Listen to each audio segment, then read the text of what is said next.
करायचा आहे। मी सर्व मान्यवरांना विनंती करेल की त्यांनी त्यांच्या पुस्तकांचं अनावरण करावं।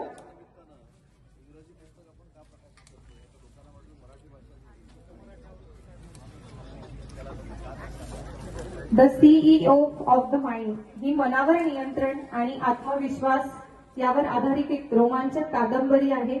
ती लवकरच मराठीमध्ये देखील उपलब्ध होणार आहे आणि ती 150 पेक्षा जास्त देशांमध्ये अवेलेबल आहे, ऑनलाईन आहे, Amazon, फ्लिपकार्ट वरती देखील अवेलेबल आहे।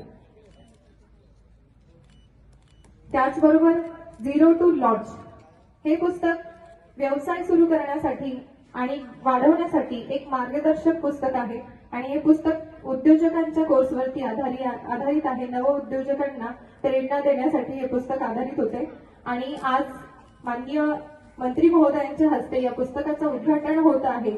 लवकरच या पुस्तकाची मराठी आवृत्ती देखील येणार आहे आणि आज साहित्यिकांच्या गावी या ठिकाणी आज मराठी भाषा गौरव दिनानिमित्त या पुस्तकांचं उद्घाटन होत आहे।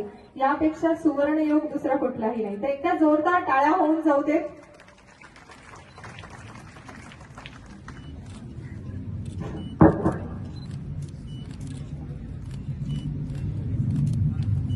धन्यवाद।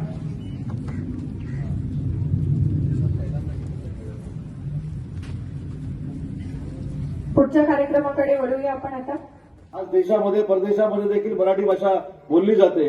आज स्वप्नील खामकरच्या 2 इंग्रजी पुस्तकांचं आपण इथे प्रकाशन केलं।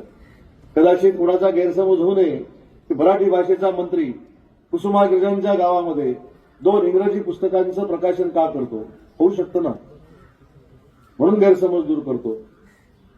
सत्कार एवढ्यासाठीच केला की कुसुमाग्रजांच्या गावामध्ये स्वप्नील खामकर सारखा मुलगा जो अहमदनगरला राहतो, अहिल्यानगरला राहतो, अशा मुलानं देशात पहिल्यांदा मराठी युवक म्हणून जगाला मार्गदर्शन करणारी 2 इंग्रजी पुस्तकं लिहिली। मला असं वाटलं की मराठी माणूस म्हणून इंग्रजीवर प्राबल्य मिळवणारा मुलगा आज मराठी माणूस म्हणून काम करतोय आणि त्याचा सत्कार मराठी भाषेच्या दिनाच्या निमित्तानं होणं हे मला असं वाटलं की अतिशय महत्वाचं आहे।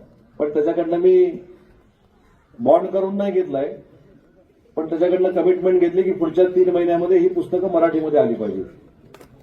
जशी इंग्रजीमध्ये तू लिहिलीस तशा पद्धतीने ही अतिशय 2 चांगली पुस्तकं ती मराठीमध्ये देखील आली पाहिजे। पण तुझा अभिमान आम्हाला सगळ्यांना आहे की एक देशातला पहिला मराठी माणसाचा मुलगा स्वप्नील खामकरच्या रूपानं 150 देशांमध्ये स्वतःचं इंग्रजी पुस्तक पाठवतो।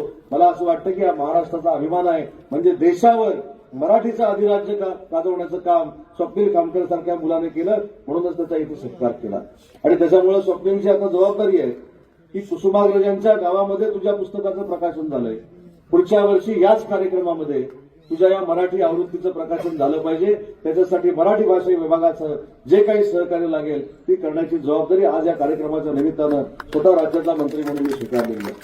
शेवटी मराठी मुलांनी देखील पुढे आलं पाहिजे आणि मराठी मुलांनी पुढे येत असताना मी काल देखील माझ्या भाषणामध्ये सांगितलं